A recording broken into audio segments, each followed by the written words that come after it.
Friends, welcome to दृष्टि foundation की legal classes में। आज का हमारा टॉपिक है बेलेबल ऑफेंसेस और नॉन बेलेबल ऑफेंसेस। आइए इससे पहले हम आगे बढ़े, इसकी डेफिनेशन को समझते हैं। Bailable and non-bailable offences. It comes under Section 2A of CRPC 1973. Bailable offences means an offence which is shown in first schedule or which is made bailable by any other law for time being in force, and non-bailable offence means any other offence. Difference between bailable and non-bailable offences. In bailable, crime is not very serious in nature. However, in non-bailable, offences are grave or serious. For an example, offence of murder.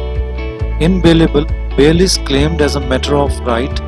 In non-bailable, bail is matter of discretion. इससे पहले हम आगे बढ़े, please मेरे channel को like, share and subscribe करना ना भूलिएगा कि नॉन बेलेबल और बेलेबल ऑफेंसेस में डिफरेंस क्या है। सबसे पहले आता है इंटेंसिटी ऑफ क्राइम। जो बेलेबल ऑफेंसेस है उसमें इंटेंसिटी ऑफ क्राइम होता है नॉन ग्रीवियस, उसमें ग्रीवियस हर्ट नहीं होता है, लेकिन नॉन बेलेबल ऑफेंसेस में ग्रीवियस हर्ट होता है। उसके बाद आता है बर्डन ऑफ पनिशमेंट। 3 ईयर उससे लेस जो आती है वो बेलेबल में आती है। 3 इयर्स एंड मोर से जो पनिशमेंट होती है वो आती है नॉन बेलेबल में।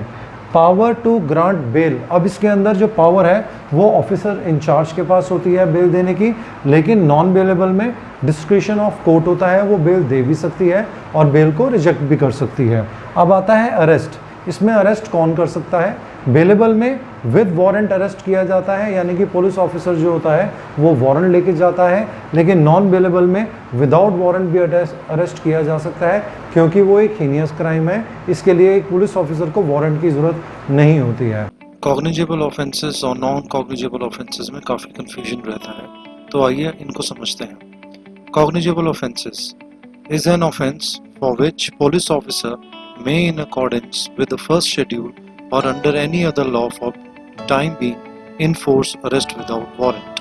इसका मतलब कि कॉग्निजेबल ऑफेंस में किसी भी ऑफेंस में पुलिस ऑफिसर फर्स्ट शेड्यूल के तहत, यानी कि बेलेबल ऑफेंस में या किसी और लॉ के टाइम बीइंग फोर्स के तहत उसे अरेस्ट कर सकता है किसी भी क्राइम करने वाले को विदाउट वारंट। लेकिन नॉन कॉग्निजेबल ऑफेंस में a police officer can not take cognizance without permission और ऑर्डर फ्रॉम द मजिस्ट्रेट।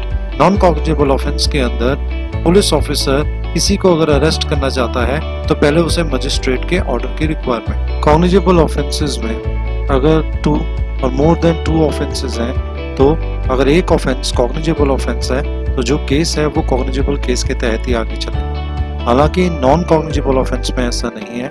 अगर 2 या 2 से ज़्यादा ऑफेंसेस लगे हैं तो वो नॉन कॉग्निजेबल केस के तहत ज़रूर नहीं है कि केस आगे वैसे ही चले, वो कॉग्निजेबल ऑफेंस के तहत भी आगे चल सकता है। उम्मीद है आपको मेरा ये टॉपिक पसंद आया होगा।